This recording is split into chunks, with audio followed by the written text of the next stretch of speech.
سلامونه دوستانو، دا ایټالیا ده. په لاندې چې ښکاري ابدي دا یو کوچنی ښار دی د دې سیمې.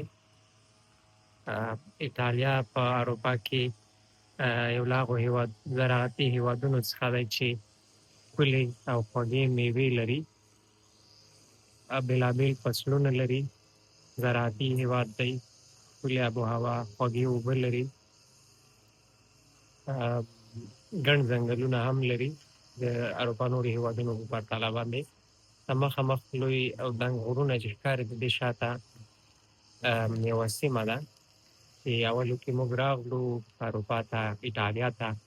نو دلته مې یو څه وخت تېر کړ. څه هم لږ ډېر د خفګان او د ستړیا ورځې شپې وې، خو بیا هم ملګرو دوستانو سره ګډې وې، خوږې وې او د خاطرو ډکې ورځې او شپې وې. نوي هېواد ته تل اسانه نه وي. په نوي هېواد کې په نوي ژبو، نوي کلچر سره ځان بلدول، د خلکو له ژوند سټایل سره ځان بلدول، او دا یو څه زړه تنګون او خفګان، سټرس او دا شیان لري. خو وخت سره د انسان چې ژبه زده کوي، د خلکو کلچر او رواج او سیستم باندې ځان بلدوي، اړیکې او روابط پیدا کوي، کار روزګار پیدا کوي، بیا ورو ورو دلته انسان بلدېږي، عادت پیدا کوي او بیا ډېر هغه د زړه تنګون احساس نه کوي.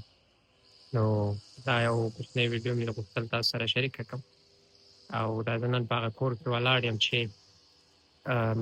څه موده وړاندې تقریبا 2.5 کاله مخکې زه هم دلته اوسېدم. زه زما یو بل ملګري نعمت وطن سره.